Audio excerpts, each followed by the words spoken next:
Créée en 1963, l'église évangélique des sacrificateurs de Bakoudi a été officiellement agréée le 30 avril 1980 après plusieurs combats, arrestations de son leader, j'ai cité le prophète, le souverain sacrificateur Kadima Mokoudi. À cette occasion, une grande activité a été organisée ce vendredi 29 avril 2022 dans l'enceinte de son église située sur 12e rue dans le quartier Limité résidentiel, commune de Limité, pour commémorer le 42e anniversaire de cette église. En présence de son représentant légal, le Kérib Kadima Boutumbi, le chef de sacrificature Kande Dani, plusieurs responsables et délégués de différentes provinces du pays.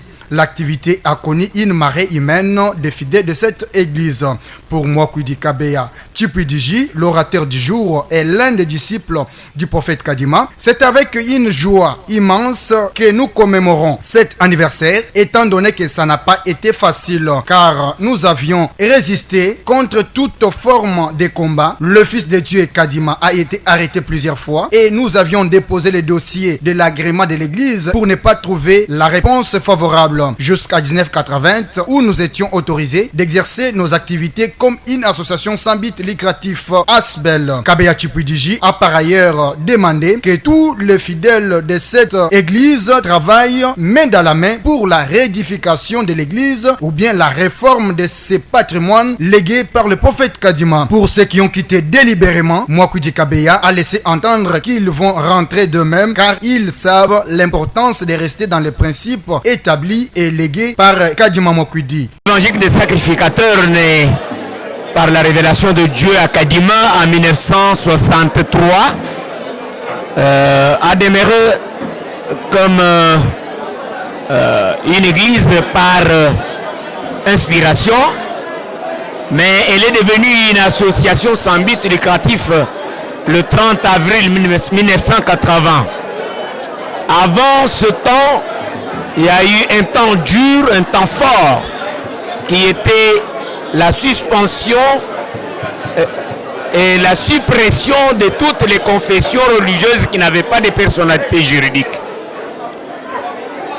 À ce stade-là, l'église évangélique des sacrificateurs, frappée comme toutes les autres églises, était dans les tourments, malgré le nombre de fidèles à travers tout le pays. Cette tracasserie nous a touchés, surtout quand l'église du Christ au Congo, où nous avions élu domicile pour être 73e communauté, nous a aussi rejetés. Au lieu de nous prendre en charge pendant que l'État interdisait les cultes à toutes les associations qui n'avaient pas de personnalité juridique, l'église du Christ au Congo nous a rejetés pour la simple raison que nous avions une autre doctrine différente des communautés de l'église du Christ au Congo.